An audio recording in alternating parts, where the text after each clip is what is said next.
Olá, seja muito bem-vindo. Começa agora o Rede TV News. Boa noite. Ministério da Saúde orienta dose de reforço para profissionais da saúde no Brasil. A Anatel aprova o edital e o leilão das frequências de internet de alta velocidade 5G é marcado para 4 de novembro. E você vai ver também. Prefeitura de São Paulo autoriza preparativos para o carnaval do ano que vem. Pelo calendário, se autorizado, o evento será no último final de semana de fevereiro. Biólogos e veterinários do Zoológico do Recife começaram uma mega operação para transferir essa ursa parda para um rancho de animais selvagens em São Paulo. Essas e outras notícias você vê aqui no Rede TV News.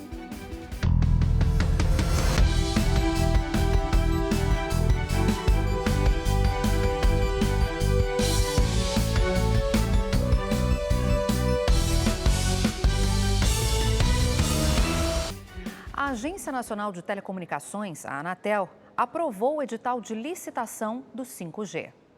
Foram quase 3 horas de reunião. Ao final, o conselho diretor da Anatel aprovou a versão final do edital da 5ª geração de internet móvel, o chamado 5G. O edital já havia sido aprovado no mês passado pelo Tribunal de Contas da União, mas precisou ser alterado por conter erros. A expectativa do governo é que a tecnologia esteja presente até julho do ano que vem em todas as capitais brasileiras. O leilão foi marcado para o dia 4 de novembro, mesmo dia de aniversário da agência.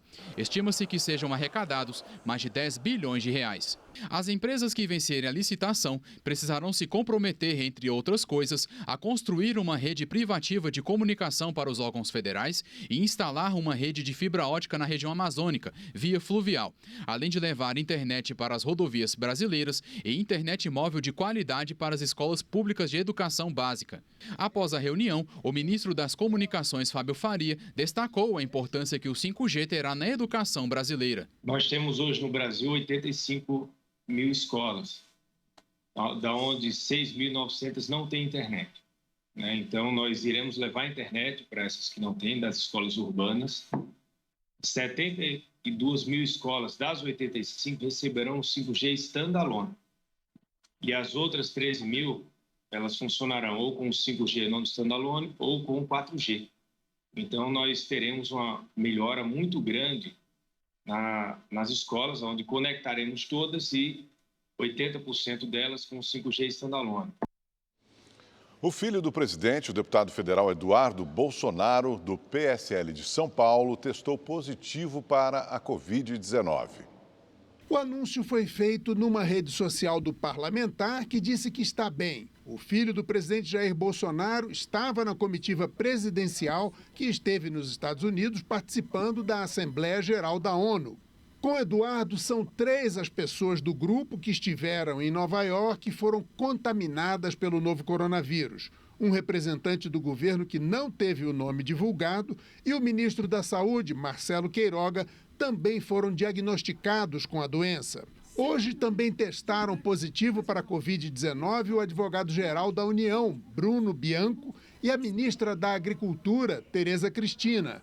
Os 2 não fizeram parte da delegação brasileira nos Estados Unidos. Segundo a assessoria da AGU, Bianco está sem sintomas. Ele cancelou a agenda e está em isolamento. Pelas redes sociais, a ministra Tereza Cristina disse que está bem, que cancelou todos os compromissos presenciais e vai permanecer em isolamento. Com vacinas em estoque e para acelerar a imunização contra a Covid-19 de quem ainda não tomou a primeira dose, a Prefeitura do Rio de Janeiro liberou a escolha do imunizante para esse público. A cidade apresentou também melhora nos números da pandemia. Com a redução de 42% nos pedidos de internação em relação ao último mês, diminuição de número de casos e óbitos, a Prefeitura do Rio divulgou hoje que todas as regiões da cidade apresentam risco moderado para a Covid-19. É o melhor indicador desde que o levantamento passou a ser realizado em janeiro. A pandemia não acabou, mas uma situação epidemiológica bastante favorável neste momento e seguimos trabalhando para que permaneça assim. Com a melhora dos números, a Prefeitura autorizou ao menos 6 eventos testes para os próximos meses. sem a obrigatoriedade de máscaras e distanciamento. Quando foi necessário, a gente fez e implementou medidas restritivas, muitas vezes muito duras, como fechar bares de restaurantes, fechar determinadas atividades comerciais, mas agora é um novo momento e a gente tem que compreender isso. Os retardatários vão poder escolher qual vacina tomar. Com estoques de AstraZeneca, Pfizer e Coronavac, a medida antes criticada agora vai servir para incentivar a imunização. No primeiro sábado que a gente tem todas as 3 principais vacinas disponíveis, a gente só não tem a Janssen, disponíveis para aplicação como D1. Então a gente tem AstraZeneca, Pfizer e Coronavac disponível como D1. Então esse sábado, excepcionalmente, o usuário pode escolher qualquer uma das vacinas. A gente tem essas vacinas todas disponíveis em estoque para aplicação, como primeira dose nessa repescagem. Hoje foi a vez dos meninos e meninas de 12 e 13 anos se vacinarem. A espera, que parecia ser demorada, acabou antes do previsto. Para eles, uma alegria. Eu acho muito importante a gente se vacinar, porque a gente vai poder ir para a escola agora, rever meus amigos que eu já não vejo há muito tempo, porque eu estou só no online.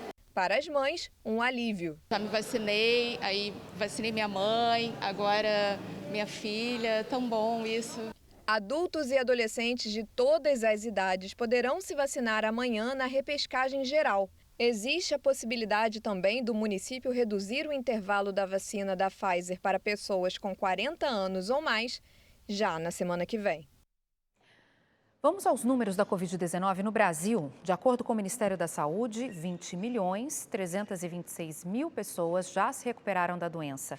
407.000 ainda estão em acompanhamento e, desde o início da pandemia, mais de 593.000 pessoas morreram de Covid-19 no país.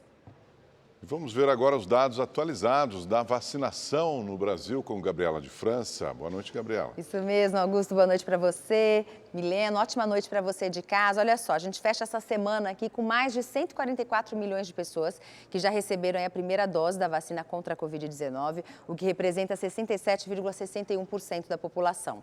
Mais de 86 milhões já receberam as 2 doses, ou a dose única, o que dá mais de 40% da população brasileira. E até agora, mais de 520 mil pessoas já receberam a dose de reforço, o que dá 0,24% da população. Até hoje, gente, foram vacinadas, foram aplicadas mais de 230 milhões de doses de imunizantes contra a Covid-19 por todo o país. Agora a gente vai ver como é que está essa distribuição entre os estados que mais vacinaram proporcionalmente à população. A gente vê São Paulo aqui na liderança com 78,49%, Distrito Federal com um pouco mais de 70%, Rio Grande do Sul com quase 70% da população que já recebeu aí ao menos uma dose contra a Covid-19, Santa Catarina com 69,66% e Paraná com 68,66% da população que recebeu ao menos uma dose aí da vacina contra a Covid-19. Milena. Obrigada, Gabriela. Até já. Até já. Em Fortaleza, uma adolescente negra foi barrada em um centro comercial por ter sido confundida com uma pedinte. Mas a jovem é filha de um defensor público. O caso foi relatado nas redes sociais pelo pai da adolescente, o defensor público Adriano Leitinho. A jovem teria sido barrada por uma segurança na entrada deste mini shopping em Fortaleza, onde fica a padaria frequentada pela família. Eu não tenho dúvida que ela foi barrada por conta da cor da pele. E a Mel estava voltando do jiu-jitsu, estava com o seu kimono, estava com a roupa, a mochila da escola. Então nada levava a crer que ela fosse um pedinte, um mendigo, mesmo se fosse, ela não poderia ter sido barrada na entrada. Constrangida, a adolescente explicou que era cliente e que não estava pedindo dinheiro. Eu fui bem educada, falei para ela que não, estava ali para consumir e que eu era cliente, que eu morava ali na frente. Me expliquei, fiz uma explicação inteira e aí ela me deixou entrar. O pai da jovem procurou a Delegacia de Defesa da Criança e do Adolescente e registrou um boletim de ocorrência contra o estabelecimento e contra a segurança por crime de racismo. Que o fato sirva como educação à sociedade como um todo. né, sirva de exemplo para que outras pessoas que passem por essa situação, por esses episódios, não fiquem calados, né? Denunciem, procurem as autoridades para fazer a denúncia, porque nós não podemos admitir mais, hoje em dia, atitudes como essa, racistas, né, que é um crime grave. Por nota, a padaria, que fica ao lado do prédio onde a adolescente mora, lamentou o ocorrido e disse que é totalmente contra qualquer tipo de preconceito dentro ou fora do estabelecimento e que providências estão sendo tomadas. É uma coisa que não deveria acontecer nem antes, nem agora, e que pode causar um impacto muito negativo na vida das pessoas que sofrem de racismo. 5 pessoas foram presas hoje em uma operação da polícia na Cracolândia, que fica no centro de São Paulo. Todas são suspeitas de traficar drogas na região. Entre os presos está Selma Regina Lourenço, de 51 anos, conhecida como Abelha Rainha. Ela é apontada como uma das líderes do tráfico na região.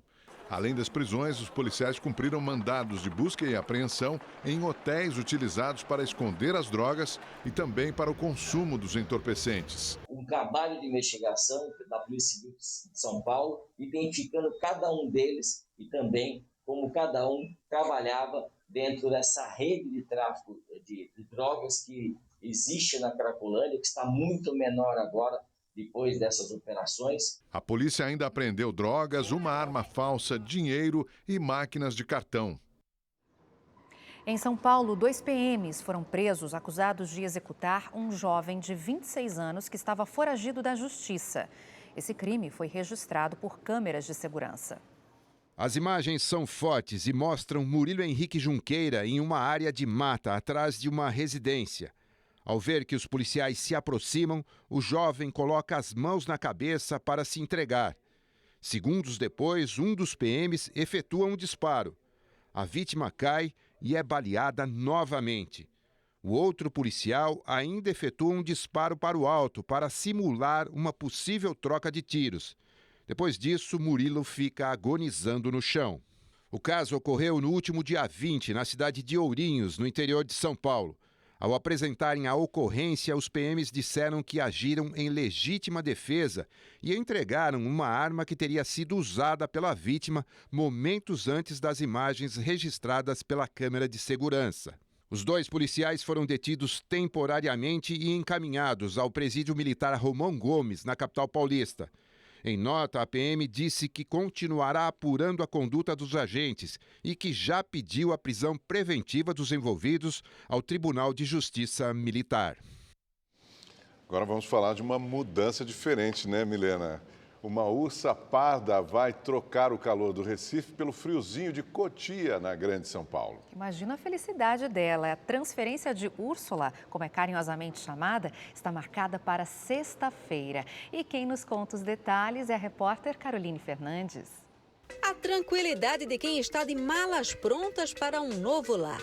Hoje, biólogos e veterinários do Zoológico do Recife começaram uma operação de transferência dessa ursinha parda com destino ao Rancho dos Gnomos, uma instituição privada mantenedora de animais selvagens que fica em Cotia, na Grande São Paulo. Antes da despedida, um bom banho na lagoa e um olhar atento às câmeras. Úrsula, como ela é carinhosamente chamada, é uma adulta de 20 anos, de temperamento tranquilo, mas considerada muito curiosa e, quando precisa, se impõe. Por isso, a operação de transferência pode durar de 1 minuto até 24 horas.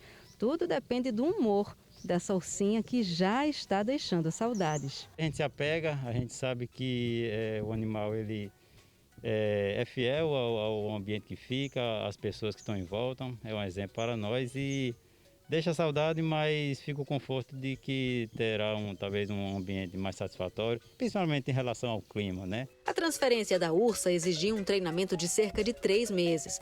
Ela será estimulada a entrar em um gaiolão por meio de comandos e guloseimas, como maçãs e mel. A presença de repórteres não é permitida. Tudo para não deixar o animal estressado e garantir o bem-estar da ursinha durante a viagem, que deve durar 3 dias e será feita a bordo desse caminhão. Eles devem ter uma equipe de médico veterinário, podem ficar em contato com a gente o tempo todo E conforme o animal necessitar, ele será assistido. A mudança de Úrsula faz parte de uma nova fase do Zoológico do Recife, definida pelo plano diretor da instituição.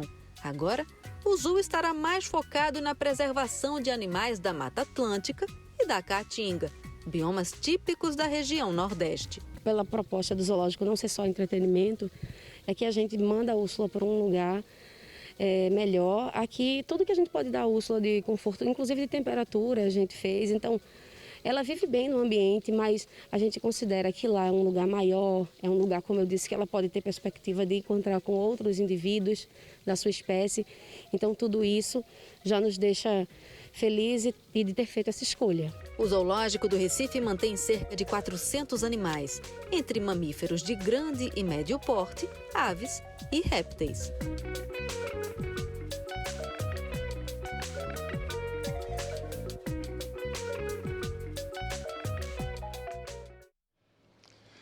O popular jogo de celular Candy Crush se tornou um esporte eletrônico com direito a torneio oficial nos Estados Unidos. Vamos falar com a Ana Martins, jornalista do portal da Rede TV, que nos conta essa história, né, Ana? Boa noite para você.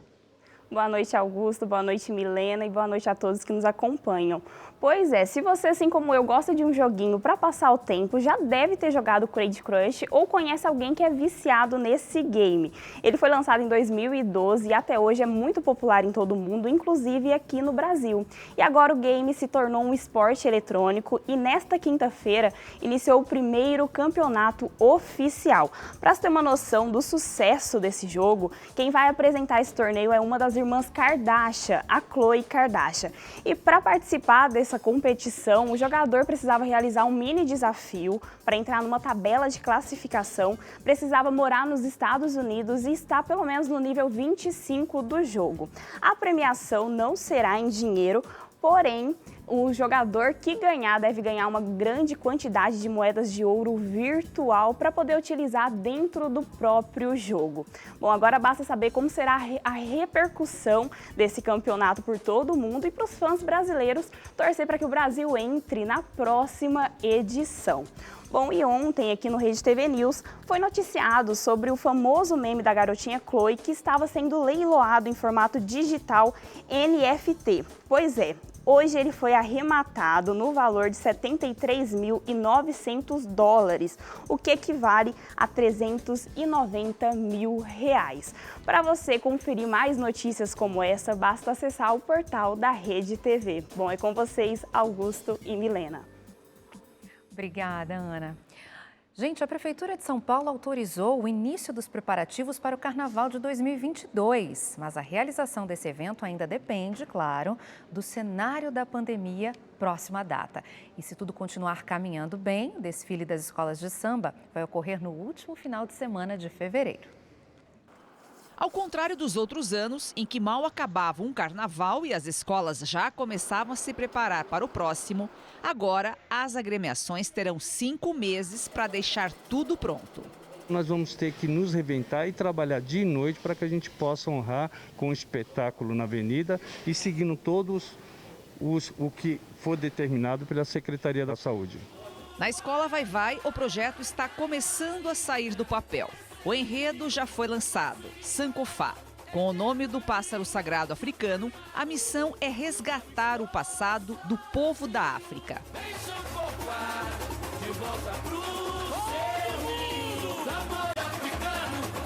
O próximo passo é elaborar o piloto das fantasias para apresentar os foliões que vão desfilar com a escola. Por causa das restrições, o número de integrantes caiu de 3.000 para 1.500. As alegorias já estão todas no seu processo pictórico já realizado, né? Os desenhos já estão todos aí. E as fantasias também. E agora a gente já começou a materializar, entende? As peças, as fantasias. Uma das condições da Prefeitura de São Paulo para a realização do Carnaval é que pelo menos 70% da população esteja com o esquema vacinal completo. Esse percentual foi atingido nessa semana. O clima nas escolas é de otimismo. A euforia de pisar na avenida começa no barracão. A esperança é que nós tenhamos carnaval e que seja um carnaval seguro, né? Acima de tudo, preservando a saúde dos nossos componentes e de todos os sambistas envolvidos. Campeã de 2020, a Águia de Ouro já está na fase de execução, porque o planejamento e o projeto criativo foram feitos no ano passado. Mas a escola não está com muita pressa. Afinal, enquanto o evento não chega, o título continua com a agremiação da Zona Oeste. O título mais longo da história. Nós estamos bem tranquilos. Gostaríamos muito de ter comemorado o nosso título. Então a gente está com muita paciência, vamos comemorar ainda nosso título, vamos nos reencontrar, né? Nós, os nossos componentes. E já estamos trabalhando aí para o bicampeonato. Desta vez a escola vai fazer um cortejo para um orixá. Com o enredo Afoxé de Oxalá, quer levar uma mensagem de paz para a avenida.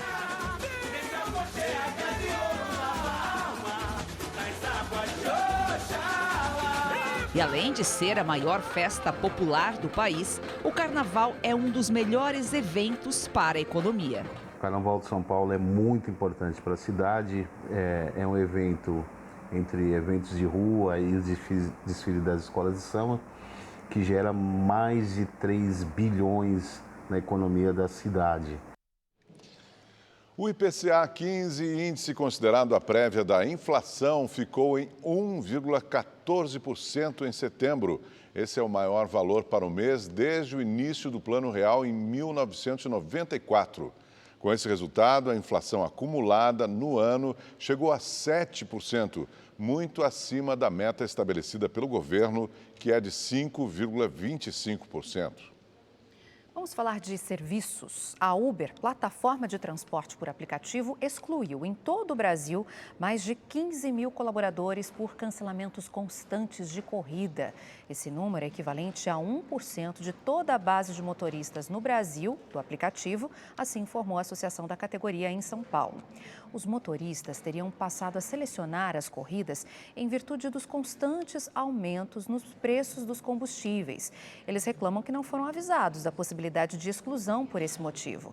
Em nota, a Uber disse que os condutores são livres para recusar viagens, mas que o abuso desse recurso prejudica o funcionamento da plataforma.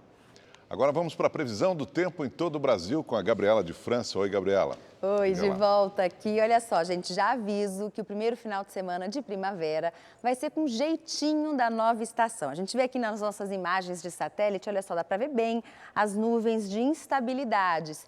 E isso quer dizer que vem chuva aí. Olha só o nosso mapa, como é que ele tá. Verdinho, verdinho, fazia tempo que a gente não via ele assim, né?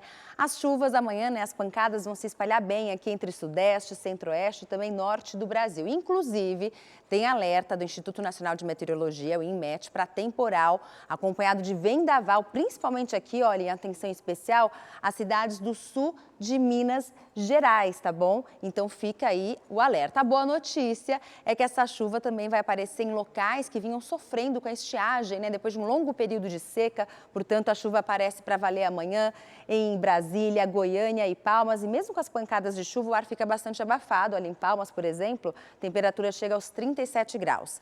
E as chuvas também vão dar as caras, tá? Nesse final de semana em São Paulo. Amanhã é uma chuva mais isolada, no domingo aperta um pouco mais e à tarde esquenta 28 graus, mas a madrugada ainda vai ser fria, tá? A situação é bem parecida no Rio de Janeiro, na capital fluminense, pancadas de chuva, muitas nuvens na capital fluminense aí no final de semana, no domingo perto aí de 30 graus.